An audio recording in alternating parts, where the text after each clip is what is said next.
A lovely evening and thank you for joining us. This is Times News with me, Elita Soko. First, the headlines. The High Court gives DPP and the MCP 7 days to submit nominees to be appointed commissioners at Malawi Electoral Commission. Government confirms existence of a variant of COVID which was first discovered in India. And the country's 5 water boards are losing 35 billion kwacha annually through non-revenue water. We have these and other stories to stay with us.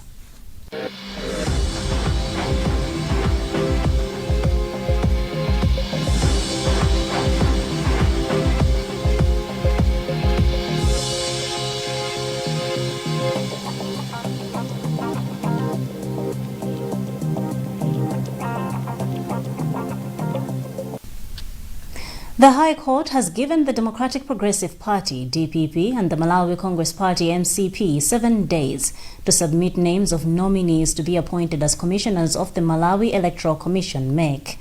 This follows the nullification of positions of 4 DPP commissioners who Judge Kenyatta Nyirenda says were appointed illegally by former President Peter Mutharika.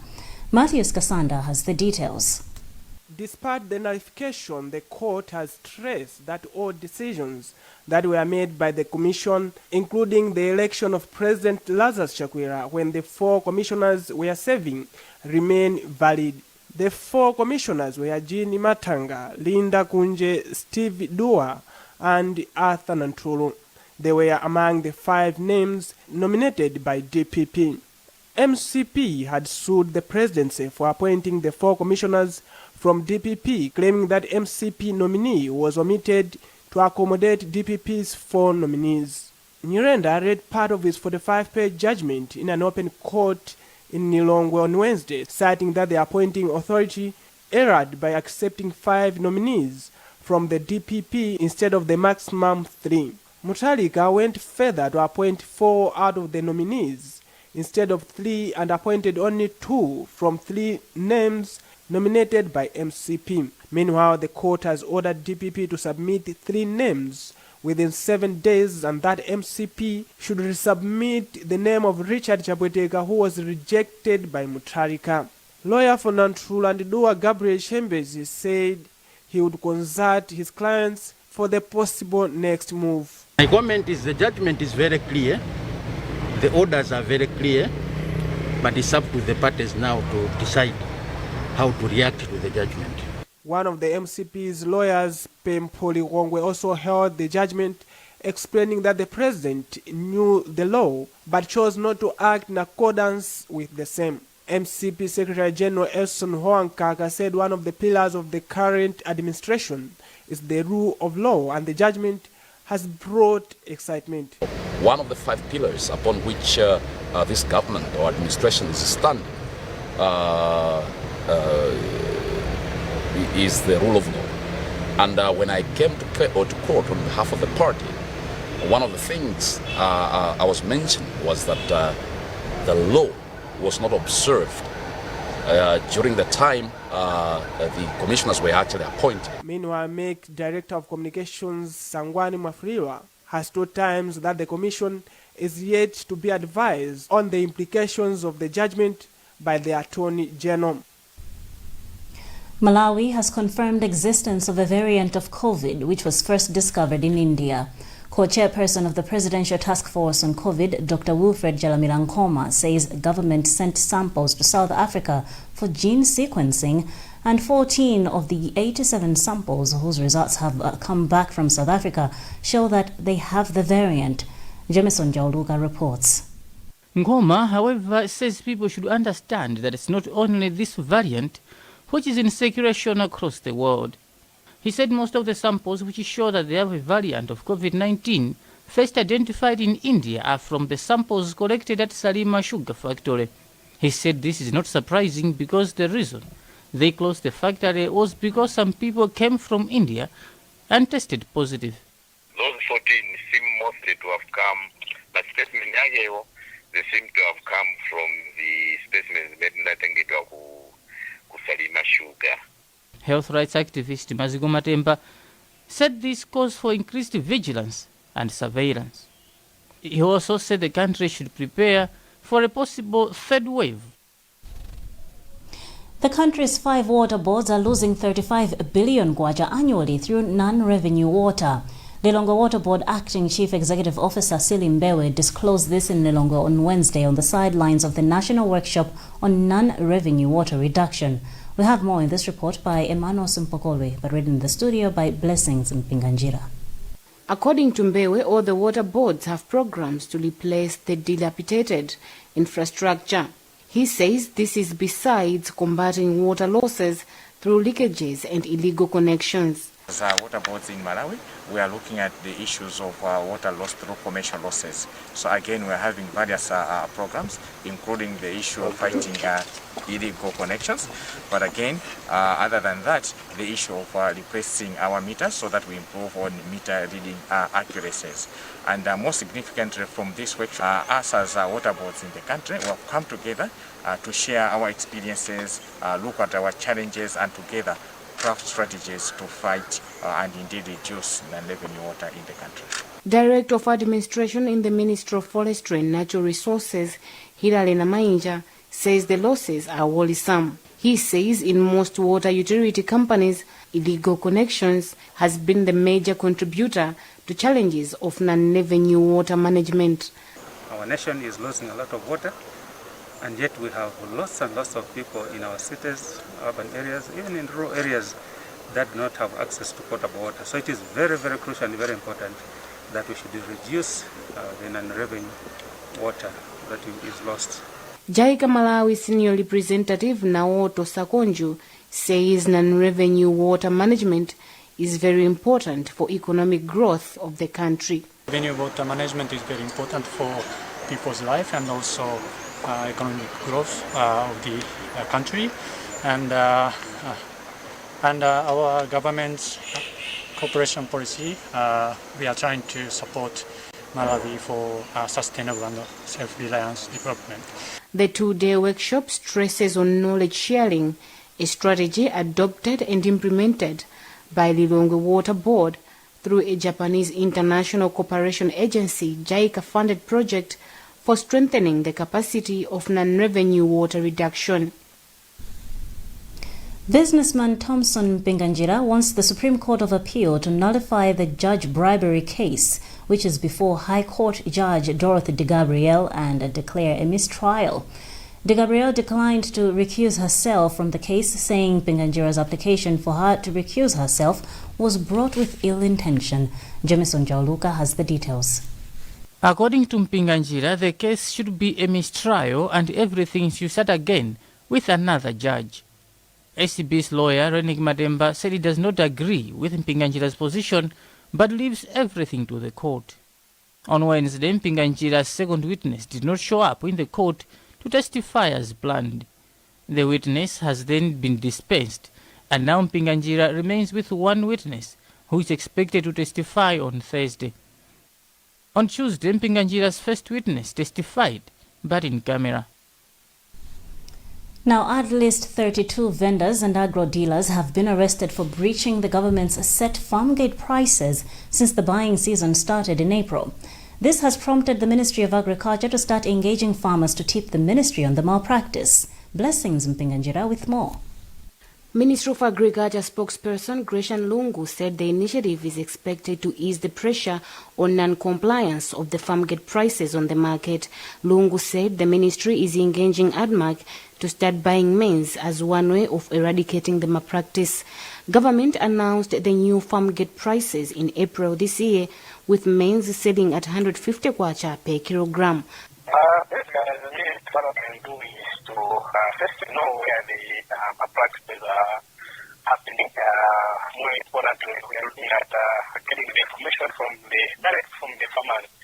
So through the top line of state 13, which we established at the ministry, we have been carrying the sales all over across the country where the practices are happening. The arrested vendors and agro-dealers were buying maize and soya beans without licenses and below the government set minimum prices. At least 1,175 girls have survived early marriages and other forms of gender-based violence in Nkatabe district, having been withdrawn from the same since 2019, authorities have said. Nkatabe District Commissioner Rodney Simwaka said this is being achieved through support from organizations such as Girl Empowerment Network. Feston Malegezo has a report. For instance, Simwaka says after the girls are withdrawn from marriages, they are brought back to school and are trained to train others to become mentors on the dangers of teen marriages. Apparently, Jeanette says has trained over 1,175 girl survivors from 8 traditional authorities in Nkatabe to tackle child and other forms of abuses.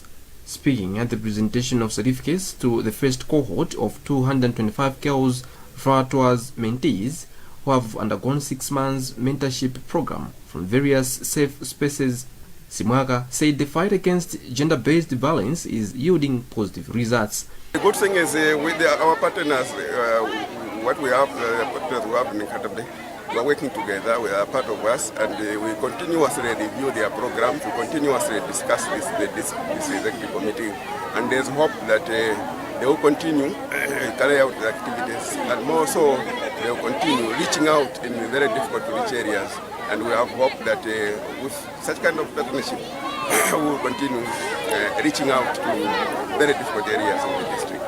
Guinness project officer Juliet Nsosa said her organization is implementing Ending Violence Against Women and Girls project, which has created safe spaces at village level where girls are mentored in reproductive health rights and gender-based issues.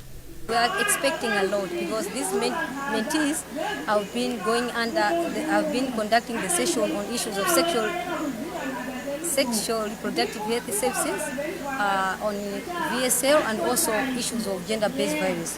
Mainly, we are also focusing on creating this so that they should be advocate of change in their community. So they have been conducting the advocacy sessions where they should be able to advocate for the services in their community. In his remarks, Traditional Authority Fugamalaza expressed gratitude with the reduction in the number of teenage pregnancies and school dropout rates among girls. Jeanette is implementing a 2-year Ending Violence Against Women and Girls project with funding from UNFIPA through a Spotlight initiative. The Federation of Disability Organizations in Malawi, FEDOMA, has asked government to ratify the African Disability Protocol. The protocol was adopted by African leaders in 2018, with its implementation requiring the ratification by 15 countries, but only 17 countries have ratified it. We have more in this report by Justin Mkweo. FEDOMA Acting Executive Director Simon Munde said even though there is a Charter on Disability for United Nations, the African Protocol deals specifically with African problems. He then called upon government to ratify the protocol and confirm their commitment to protecting people with disabilities in the country. Much as we have the UN Convention on the Rights of Persons with Disabilities, but still more, this particular African Protocol on issues of disability actually contextualizes the issues that are to do with the rights of persons with disabilities. Hence our call to the government to actually ratify this particular protocol. Chief Rehabilitation Officer from the Department of Disability in the Ministry of Gender, Jesse Chiamwaga, expressed government's commitment to ratifying the protocol. Every time when a protocol comes, it is supposed to be seen by government. And when it is seen by government, it is supposed to follow all the processes of ratification. And that what we have started now is the process. FEDOMA is working with site savers to publicize the protocol and champion the campaign of its ratification. This is Times News. We'll be back with more shortly.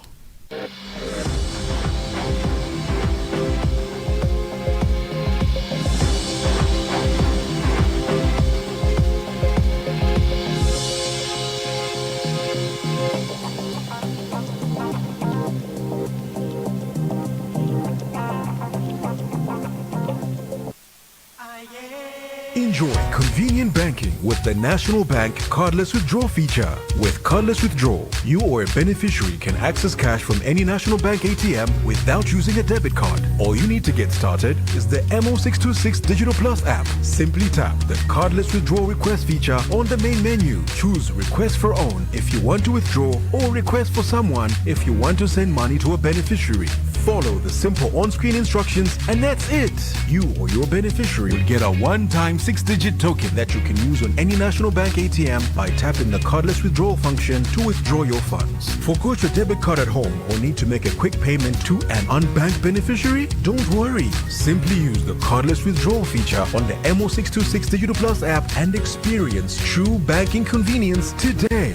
National Bank of Malawi, the bank of the nation. To learn more about cardless withdrawal, visit natbank.co.mw/publications/tutorials.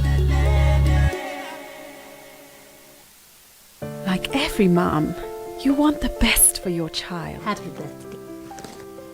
You feed her mind and nurture her body. And you understand there are times you have to let her pick herself up when she falls. You make sure she knows the joy of sharing happy moments with family. And when everything comes together, you above all others will share the taste of success with her. Blue Band tastes like mama's love.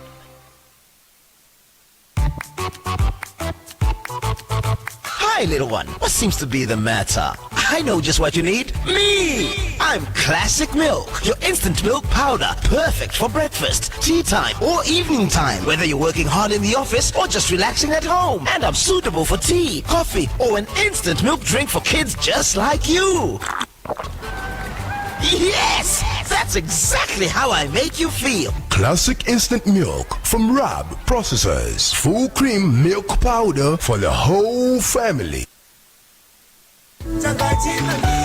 Tikolole kungonjezera mayunits atnm kuyambira 200 kwacha kapena kuposera pamenepo mutha kukhala mmodzi mwa mamilioneya mu TNM Tikolole promotion.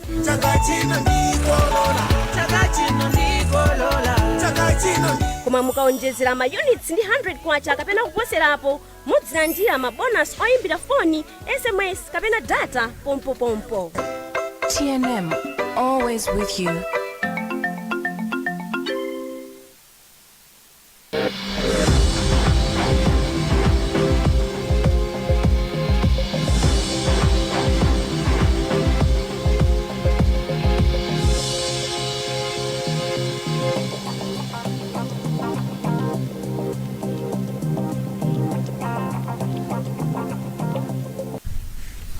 Welcome back to the news on Times Television.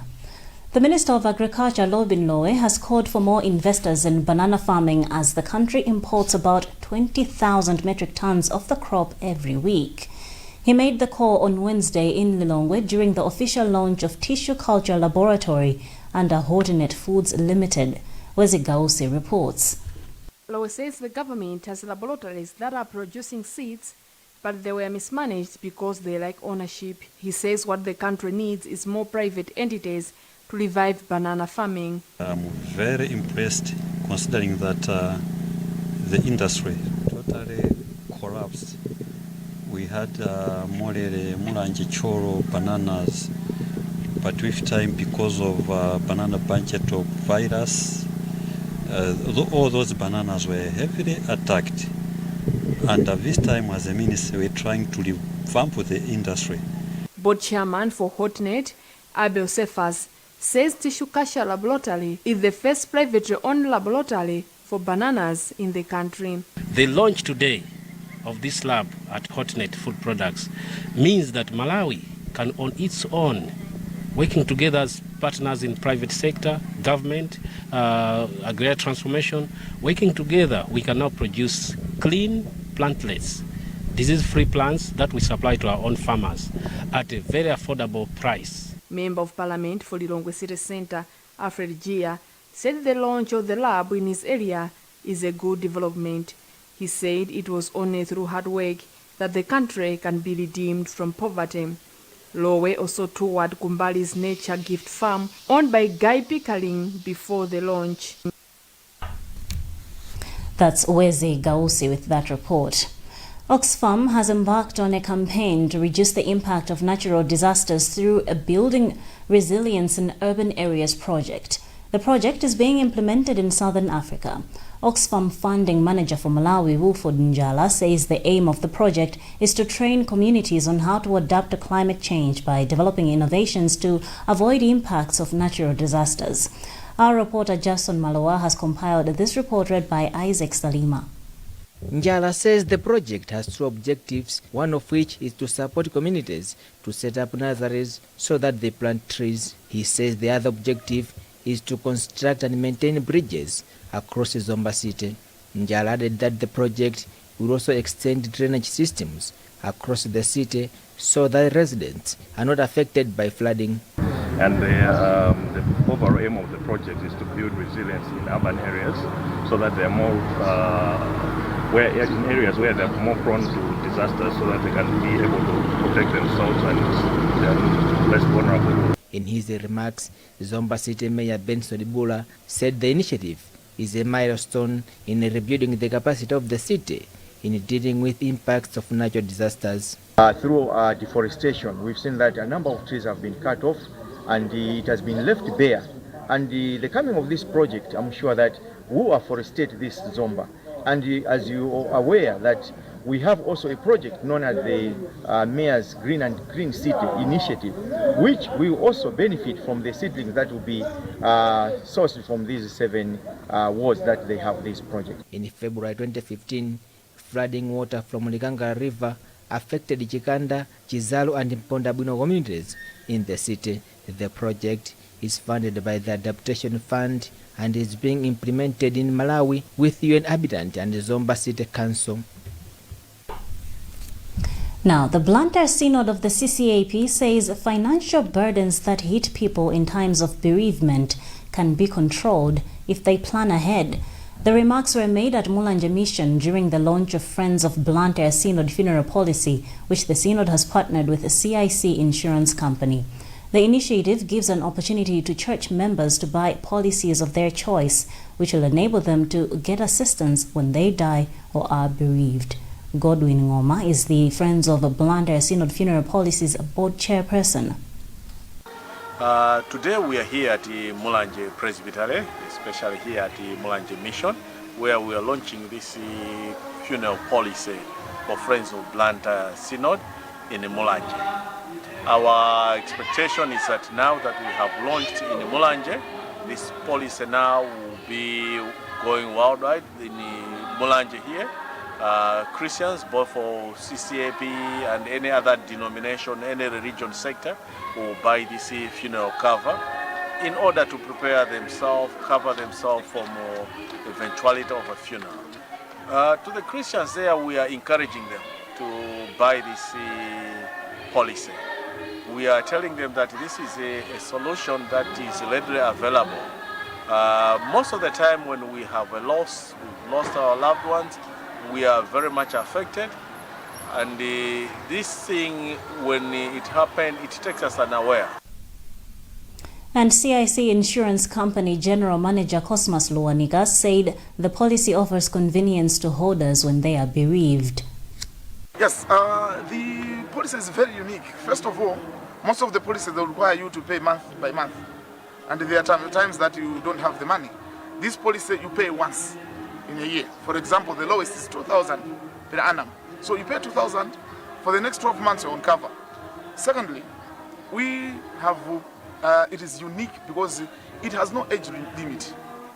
Other policies they'll tell you that if you are 80 years and above, you're not going to join this. But this one is allowing each and everyone to register. And that concludes the bulletin tonight, but before we go, the headlines again. The High Court gives DPP and the NCP 7 days to submit nominees to be appointed commissioners at Malawi Electoral Commission.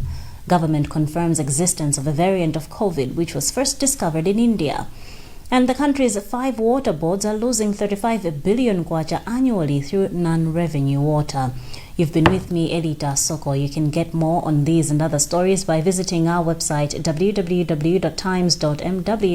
liking our Facebook page Times 360 Malawi, and following us on Twitter at Times 360 Malawi.